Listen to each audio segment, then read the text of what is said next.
Assalamualaikum warahmatullahi wabarakatuh kepada semua para penonton Malam Mistik Bro-Fi daripada seluruh Nusantara. Malam ini, Brother Fai akan sambung lagi kisah Mak Senah Season 2, episod yang ketiga. Karya daripada Nini Osman dan juga gabungan daripada Kalimah Paranormal Team X. Sekiranya anda sudah bersedia, jom kita layan Mak Senah episod 3. Angin dingin bertiup, menyentuh kulit semua yang sedang berdiri di dapur.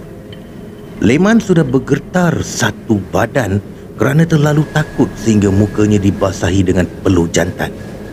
Hantu raya itu siang hari buta pun ada. Tapi tak mustahil kerana keadaan rumah Esa yang agak jauh dari rumah-rumah penduduk kampung lain dan suasananya sentiasa suram dan gelap. Esa.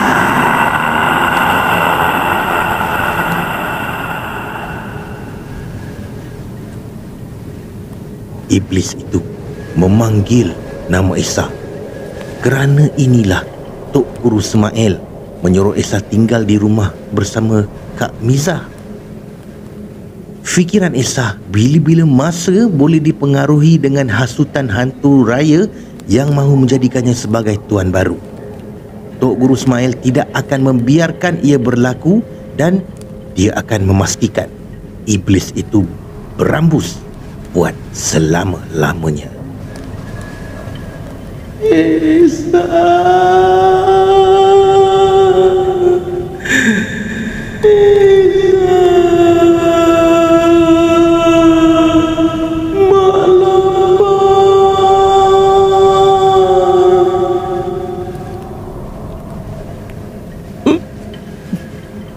Samad menelan air liur. Gila betul. Menusuk-nusuk ke telinga suara hantu raya tu kerana nadanya yang tinggi dan halus. Ada ciri-ciri sarkastik di dalamnya. Bukan iblis itu tidak tahu yang Esa tiada di dapur. Sengaja dia mahu mempermainkan ketakutan 5 lelaki itu. Kau tak payah susah-susah lawan aku. Ini rumah aku. Aku akan duduk dekat sini sampai bila-bila.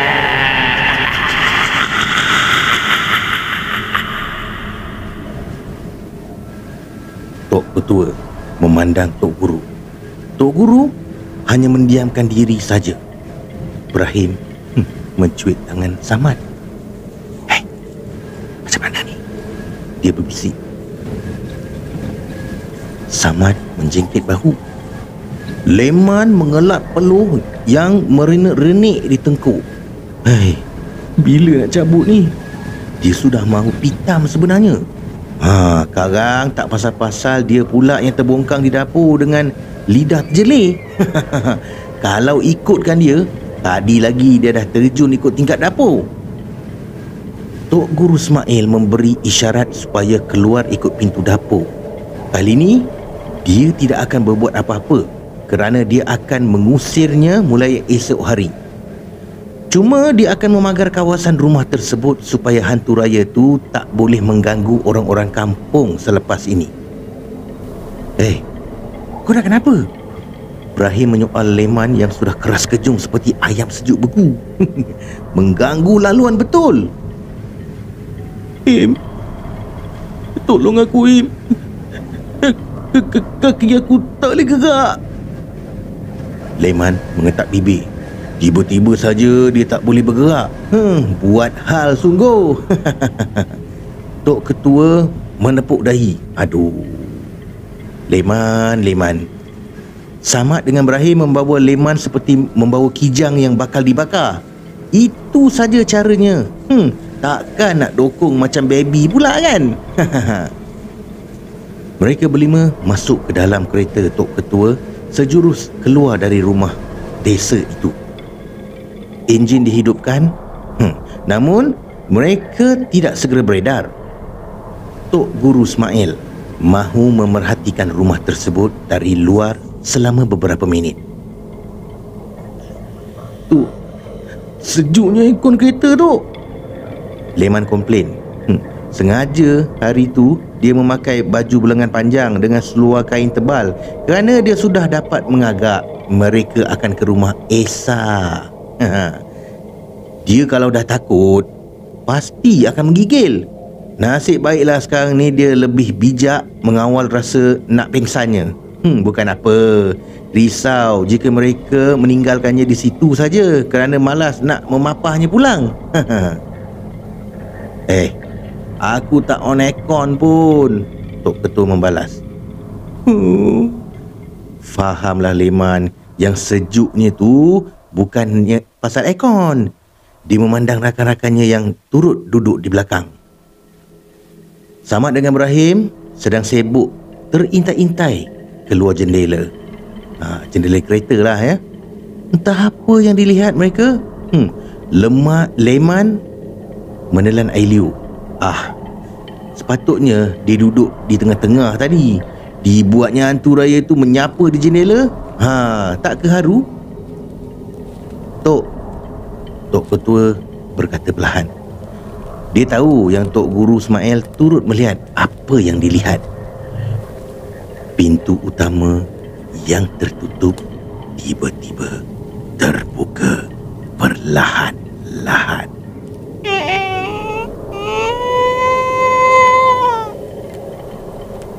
Tok Guru Ismail hanya memandang kejadian itu dengan wajah yang tenang. Nampaknya iblis tu mahu keluar, tetapi terhalang kerana kawasan tersebut telah dipagar oleh Tok Guru. Ya Allah, Tok Ketua spontan berkata, boleh pula makhluk tu berdiri di ambang pintu dan hanya separuh dirinya yang kelihatan. Ia dalam posisi bersembunyi. Tok Guru Ismail terkumat kamit membaca ayat suci Al-Quran ketika iblis itu cuba merobohkan pagar gaib yang dibina. Jika tidak dipagar, sudah pasti ia akan mengganggu penduduk kampung, terutamanya Esa. Selagi ia tidak mendapatkan Esa, selagi itu ia akan mengamuk membuat onar. Kita balik itu, Tok Ketua berkata. Dia sudah menggenggam steering bersedia untuk memandu pergi. Tok Guru Ismail mengangguk. Ketua kampung Hulu Lapan itu terus memandu pergi meninggalkan rumah desa tersebut. Mereka semua sambung berkumpul di rumah Tok Ketua.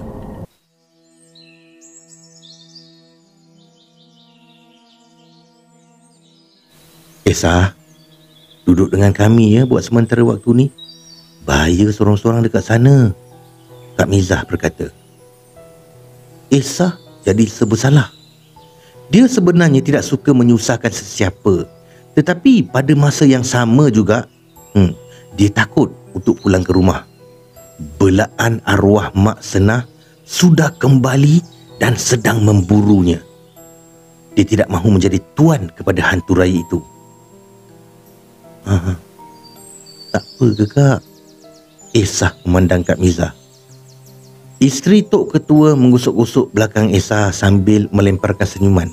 Tak apa Esa, Akak tak kisah. Dia mengangguk. Dia kesiankan Esa yang masih muda tetapi sudah menempuhi kehidupan dengan penuh onak dan duri. Sepatutnya di umur-umur begitu, Esa sedang berseronok dengan rakan-rakan sebayanya di kolej atau universiti. Esa jangan risau. Duduk aja kat sini. Dekat sana tak ada siapa yang boleh jaga kamu, Tok Ketua berkata. Esa masih merasa serba salah. Ibrahim merenung Esa. Dia tahu betapa segannya Esa dengan pelawaan Tok Ketua dan Kak Mizah. Dia setuju yang Esa tidak sesuai berseorangan di rumah tersebut. Benda tu ada dekat sana, sedang menunggunya. Tapi baju-baju Esa semua dekat rumah. Tak apa. Esa jangan bimbang.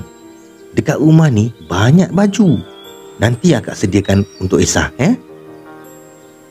Esa mengelap air mata yang mula bergenang. Kerinduannya pada Mak Senah semakin membuak-buak. Dah Esa, jangan nangis ya. Kita ke bilik Esa ya. Kak Miza mengesat air mata Esa. Leman menahan sebab di dada. Dia pula yang sebab. Hampir-hampir tumpah juga air mata jantannya. Dan kemudian dia membeliakkan mata supaya air matanya cepat-cepat kering. Perbuatannya itu menarik perhatian Samad. Kau okey ke, Man? Samad bertanya.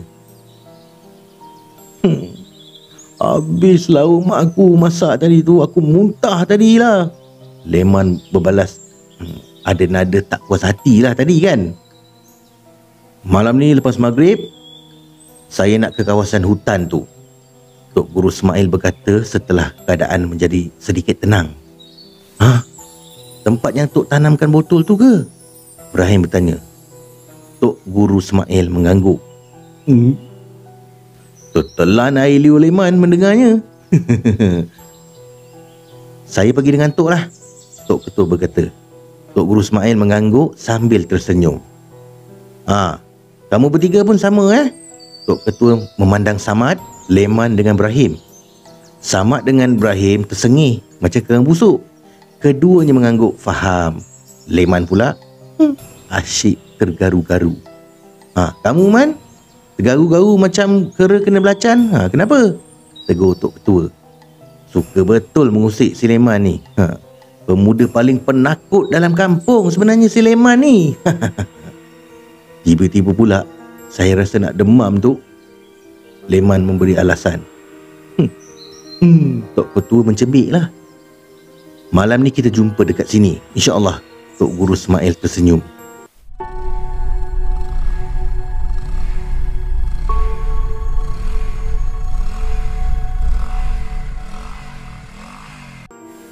Leman melangkah masuk ke rumah setelah memarkir motosikal di halaman rumah. Kenapa muram aja? Tegur mak-mak yang sedang duduk beristirahat di ruang tamu. Alamak, belaan Mak Senah tu, Mak. Kenapa pula? Dah terlepas. Astaghfirullahalazim. Terperanjat mak-mak mendengar jawapan anaknya. Dah terlepas? Tidak pernah perkara ini terjadi selama ni. Tok Guru Ismail akan menyelesaikan setiap urusan dengan baik. Bagaimana boleh terlepas? Tok Guru cakap ada orang yang lepaskan. Siapa pula yang pergi lepaskan? Macam-macam lah, marah mak-mak. Leman melabuhkan punggungnya di atas kerusi. Lepas tu Tok Guru ada cakap apa-apa tak untuk buang benda tu? Tadi kita orang pergi ke rumah Esa. Benda tu ada dalam bilik arwah Mak Senah. Leman kembali ketakutan. Tadi semasa pulang ke rumah pun dia memecut macam juara rempit. Sedikit je lagi dia mau terbang ke dalam petak sawah padi. Ya Allah. Malam ni Tok Guru ajak kita orang pergi ke tempat yang dia pernah tanam benda tu. Leman lemah semangat. Habis tu kamu pergi? Mak-mak bertanya.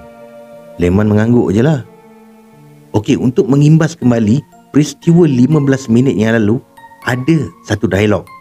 Kita mulakan dialog ni dengan Samad. Okey, Samad mengatakan, lepas maghrib kita jumpa dekat sini kan? Jadi Ibrahim pun berkata, engkau macam mana, Man? Pergi tak? Leman rik. Dia mendiamkan diri. Jadi kata si Samad, si Leman ni tak pergilah, Him. Kalau dia pengsan, siapa yang nak dukung dia balik? Ibrahim mengatakan, oh, jadi kau tak pergilah kan? Kata Samad, tak payah kau tanya. Takkanlah Leman nak pergi. Sekarang ada yang pengsan pula kan. Lainlah kita berdua yang gagah berani ni. Jadi Leman pun menyampuk. Hoi, Aku pergilah. Amboi, sedap je mulut korang ya mengutuk aku. Inilah dia, imbas kembali.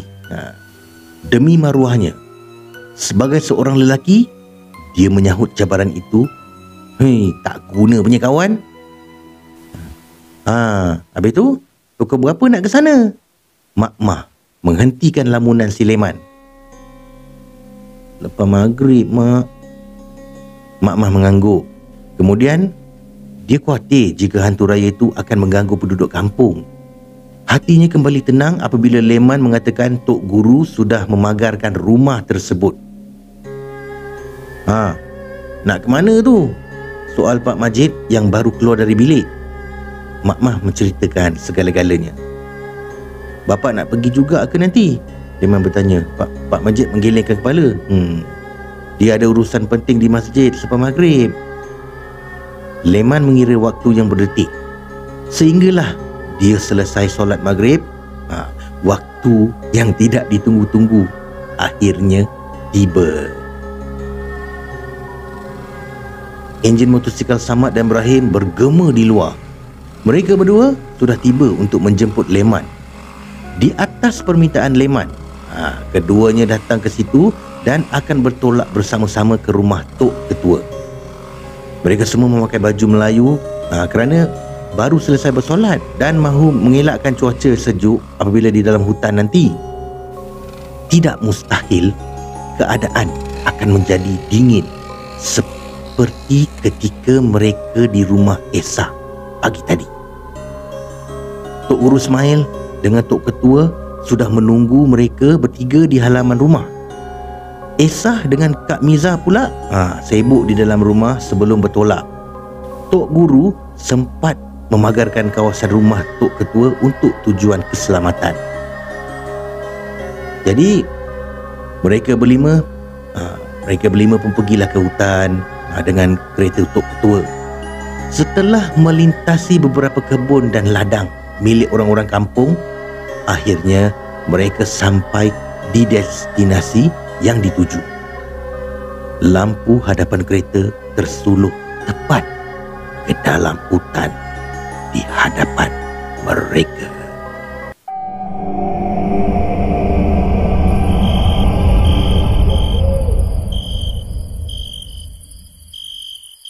Kabus putih begitu tebal mengaburkan pandangan. Mereka harus berjalan kaki untuk ke tempat Tok Guru menanam hantu raya tersebut.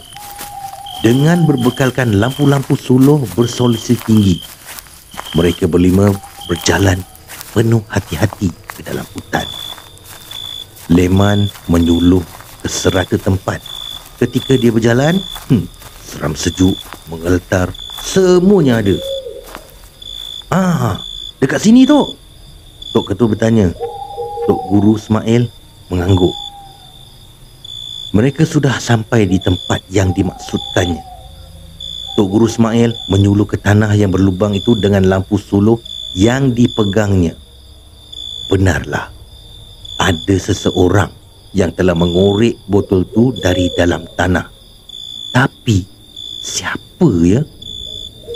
Samad dengan Ibrahim menyuluh ke sekeliling dan hanya melihat kabus tebal saja. Begitu rupanya kawasan hutan pada waktu malam. Betul-betul sunyi dan menakutkan.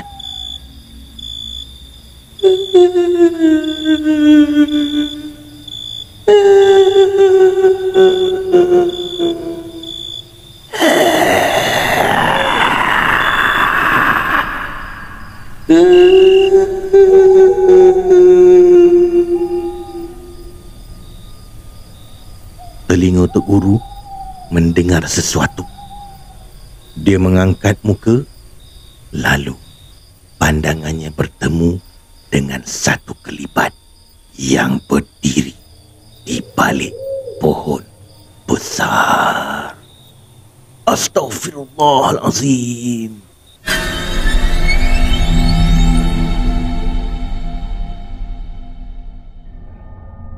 Ya, saudara.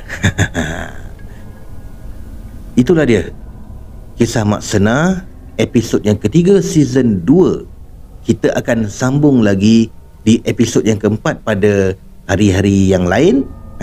Terima kasih Nini Osman, terima kasih KPTX, dan juga terima kasih kepada anda yang sudi menonton kisah ini, yang tak jemu-jemu, yang sentiasa mengikuti channel Malam Mistik Profile. Jangan lupa subscribe, tekan butang loceng, komen dan share, kerana subscribe itu gratis. Kita jumpa lagi. Peace. No war.